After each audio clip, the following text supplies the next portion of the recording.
Քաղաքական մեծամասնությունն ու քաղաքական փոքրամասնությունը ոչ թե հակառակորդներ են, այլ մեր պետության առաջ կանգնած խնդիրների լուծման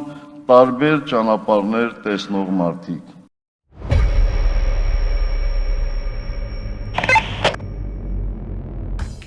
«2017 թվականի ապրիլի 2-ին տեղի ունեցած խորհրդարանի ընտրությունների արդյունքում ազգային ժողով է մտնում քաղաքական 4 ուժ՝ Հանրապետականը, Դաշնակցությունը, Ծառուկյանը եւ Ելք դաշինքները։ Առաջին անգամ խորհրդարանը ձևավորվում է միայն համամասնական ընտրակարգով։ Գրեթե բոլոր ուժերը արձանագրում են փաստը, որ բուն քվեարկության ընթացքում համարյա կեղծիքներ չեն եղել։ Հստակ է, որ ընտրողը քվեարկել է հանրապետական կուսակցության օգտին, դա պարզ է։ Մարդիկ փողը վեկալել են, գնացել ընտրել են նրան, ում որ պետք է ընտրեին։ Սա խաժամուժ է, որին պետք է հենց այսօր ինչ-որ բան ուտել, որպեսզի, ասենք, գոյատևի, վերջ։ Մի տրվեք կաշառքների ով է մեղավոր։ Լևոն Տեր-Պետրոսյանի ղեկավարած դաշինքն ընտրաշավի առանցքում դրել էր Ղարաբաղի հարցը, հայտարարելով, որ ժամանակն է այն լուծել։ Ադրբեջանի հետ խաղաղության կոչով հանդես եկող ուժը հավաքեց ընդամենը 1,65% քվե։ Դաշինքը ընտրությունների արդյունքները անմիջապես բողոքարկում է սահմանադրական դատարանում։ Սուտ է, որ տեղամասերում չեն եղել խախտումներ, եղել են։ Ընտրությունների արդյունքներից գոհ է 122,000 ձայն հավաքած Նիկոլ Փաշինյանի գլխավորած Ելք դաշինքի ներկայացուցիչը։ Մենք թողեցինք մեր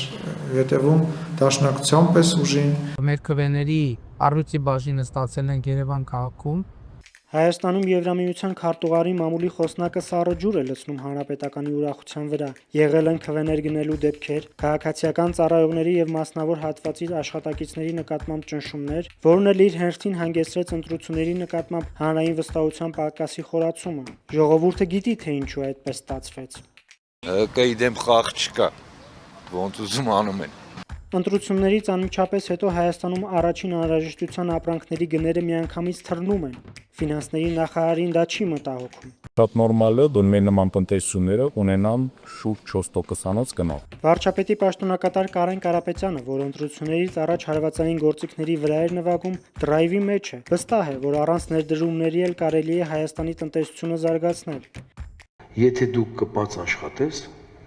10,000 աշխատատեղ առնվազն թեթև արդյունաբերության մեջ կստեղծես։